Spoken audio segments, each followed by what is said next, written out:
ఏమమ్మా శ్రీరెడ్డి, ఏంటో చెప్పావు కదా, మీరు గనక మీ జగనన్న గనక ఓడిపోతే ఏందో నగ్న ప్రదర్శన చేస్తానన్నావు కదా, నువ్వు అలా చేయొద్దులే గాని అర్జెంటుగా నీ చేతికి నువ్వే నిప్పట్టేసుకో. ఎందుకంటే మా వాళ్ళు మీ వాళ్ళకంటే సాఫ్ట్ అయితే కాదు, గుర్తుపెట్టుకో. ఇప్పటిదాకా మూసుకొని కూర్చున్నావు అంటే అది బాబు గారి మీద ఉన్న గౌరవం వల్ల, ఆయన చెప్పిన మాటల్లో మీరు నడిచిన దాని వల్ల. ఇవాళ ఆయన సైలెంట్ గా ఉండమన్నా సరే ఆడవాళ్ళమైనా మేమైతే సైలెంట్ గా ఉన్నాం. నీకు మీ పేటిఎం బ్యాచ్ కి ర్యాంప్ పాడిపోద్దామనుకుంటున్నావు. నోరు మూసుకొని ఇక కూర్చో, బయటికి రా. ఫస్ట్ నువ్వు ఎక్కడున్నావు నాకు కావాలి. నువ్వు కనిపించావు, ఇప్పుడు దా చించుకున్నావు కదా, అబ్బా అయ్యా అనుకుంటూ చించుకున్నావు కదా మొన్న కూడా ఏదో వీడియో పెట్టి. దయచేసి ఏం లేవు నీకెక్కడ, పగిలిపోద్ది. We are waiting.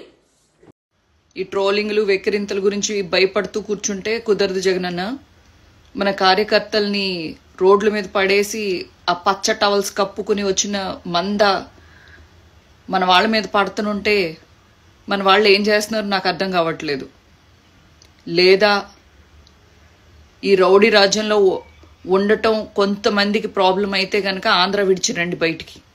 వచ్చిన ప్రాబ్లం ఏం లేదు, టైం వచ్చినప్పుడు చూసుకుందాం.